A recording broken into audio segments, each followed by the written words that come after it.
la eficacia de la palabra. En la primera lectura, ella es la protagonista, igualmente lo es en el Evangelio. El profeta Isaías hace una comparación de la vida cotidiana, lluvia y nieve. Son cosas, la segunda nosotros no la vemos por aquí, pero allá sí se ve. Así que el profeta se sirve de lo cotidiano para hablar de la eficacia que tiene la palabra de Dios cuando es pronunciada, cuando sale de su boca. Por eso dice el profeta que la palabra no volverá a mí sin haber cumplido su encargo. Lo mismo Jesús en el Evangelio se sirve de lo cotidiano y comienza a hablar creando algunas comparaciones, algunas parábolas. Hoy comenzamos el discurso de las parábolas de Jesús en el Evangelio de Mateo y seguiremos leyéndolo hasta 2 domingos más adelante. Sería como el domingo número 17, hoy es el 15, hasta el 16º domingo o séptimo estaremos leyendo ese discurso inextenso de las parábolas de Jesús sobre el reino de Dios. Pero en el día de hoy, él quiere centrarse en la eficacia que tiene esa palabra cuando es pronunciada por Dios.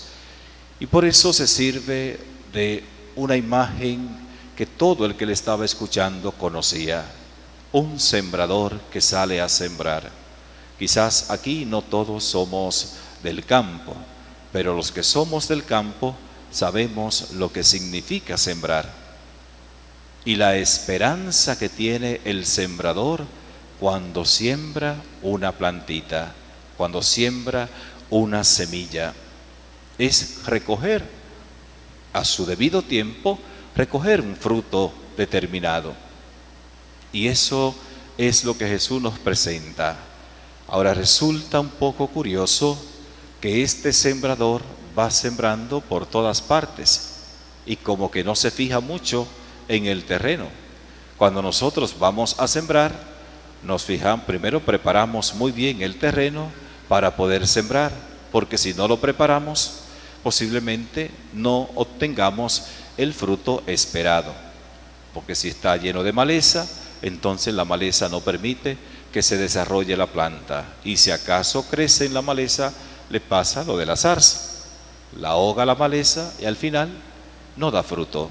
Y si acaso da algo, es un fruto que no tiene la calidad que uno esperaría. Este sembrador, por el contrario, va esparciendo la semilla por el camino, quizás con mucha alegría, pero sobre todo con mucha esperanza. El ser humano por naturaleza es un ser de esperanza, pero el cristiano lo es aún más. Y si buscamos esperanza, bueno, tenemos que buscarla en un agricultor. No hay una persona de mayor esperanza que un agricultor. Hace unos años, 4 años exactamente, yo estaba de retiro, convivencia con mis seminaristas de cuarto de filosofía en San Juan de la Maguana. Y fuimos a la presa de Sabaneta para conocer la presa y ver. La presa estaba sucia y había un pescador tirando una atarraya. No sé si ustedes conocen. ¿Quién sabe qué es una atarraya? ¿La conoce? Usted sabe que es esa red que el pescador la tira de esa manera y hace como un círculo grande, casi un círculo completo, y tiene unos plomos para que se hunda. Entonces, estaba sucia la presa y ese hombre lanzaba esa atarraya. Y yo le decía a los muchachos: miren, eso se llama esperanza. Él no sabe lo que hay debajo. No sabe si hay peces, si no hay peces. Sin embargo, él la lanza con esa esperanza de que va a agarrar algunos peces. Y efectivamente sacaba algunos, no muchos, pero sacaba. Y esa esperanza es la que tiene también el agricultor, de que cuando siembra, esa semilla va a producir un fruto. Y Jesús, cuando habla de este agricultor que va sembrando en diferentes tipos de terreno, Él menciona 4 terrenos. A ver, ¿quién se recuerda los 4 terrenos? ¿Cuáles eran los terrenos? La orilla del camino, la zarza, pedregoso y tierra buena. Uno a veces interpretando y buscando, leyendo para la preparación de la homilía, yo me encontré con algo que nunca había leído. Y tendré que confirmarlo por otro lado, porque alguien lo diga no significa que sea así, hay que confirmar. Pero un dato curioso, dice, ¿por qué siembra el sembrador de esa manera y cae en diferentes terrenos? Porque primero se sembraba, se esparcía la semilla y luego se preparaba la tierra. O sea, se pasaba el arado después. Es contrario a lo que nosotros hacemos, que primero preparamos y luego sembramos. Pero, decía Monseñor Flores, para algo uno estudió. Eso decía Monseñor Flores, no lo digo yo. Para algo uno estudió. Y yo interpretando los 4 terrenos, lo hago un símil con los 4 puntos cardinales.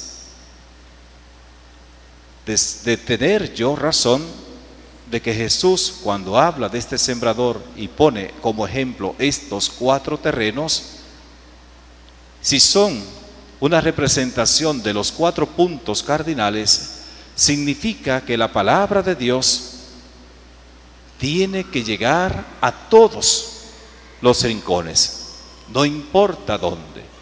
Y nosotros hemos bebido de eso precisamente.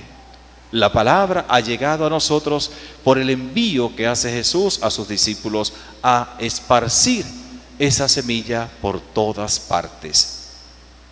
Y donde quiera que esa palabra caiga, va a producir algo, va a producir algún fruto, porque es una palabra eficaz, no es una semilla muerta.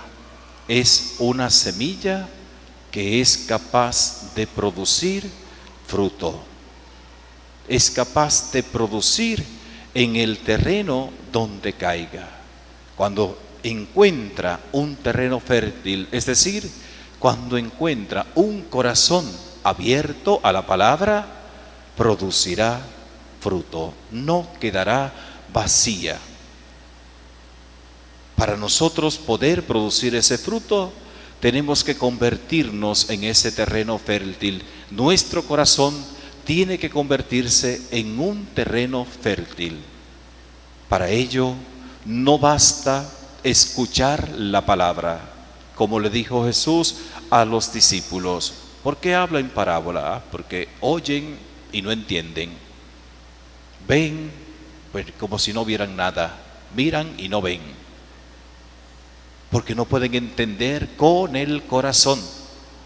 A veces pensamos que el entendimiento en la palabra, en la Sagrada Escritura, es el intelecto. No, no se rechaza el intelecto, no se rechaza el uso de la razón en el entendimiento, en la meditación de la palabra. Pero no se refiere simplemente al conocimiento académico. Es el entendimiento que se da desde el corazón. Y para que se dé esto, necesitamos entonces despojarnos un poco de las prisas que llevamos en nuestra vida. Y a veces tenemos que hacer como el ganado, como las vacas. ¿Qué hacen las vacas en los postreros? Simplemente comen, cortan hierba y tragan hierba.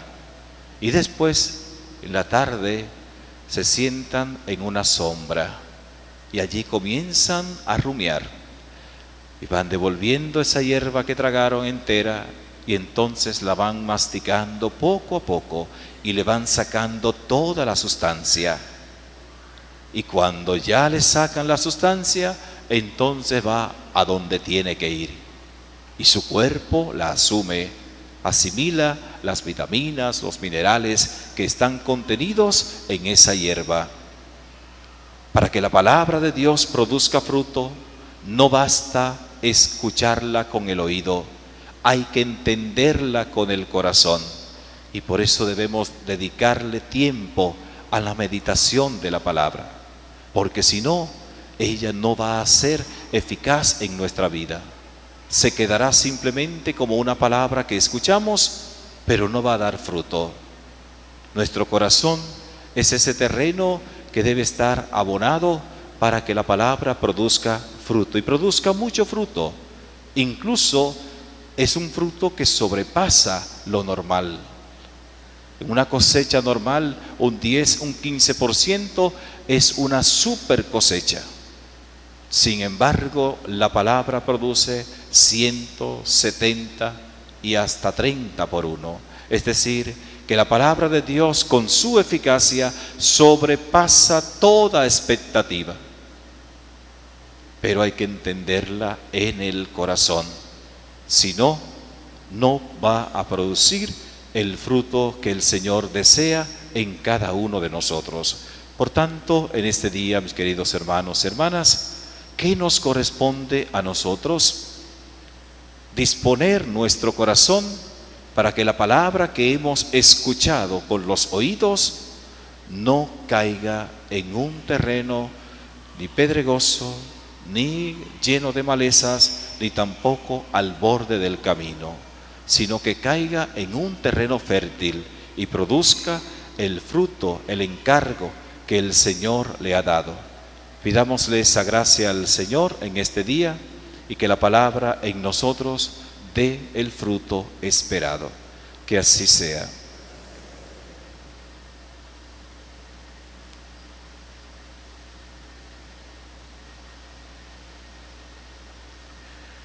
Profesemos nuestra fe. Creo en un solo Dios, Padre Todopoderoso, Creador del cielo y de la tierra, de todo lo visible y lo invisible. Creo en un solo Señor Jesucristo, Hijo único de Dios, nacido del Padre, antes de todos los siglos, Dios de Dios, luz de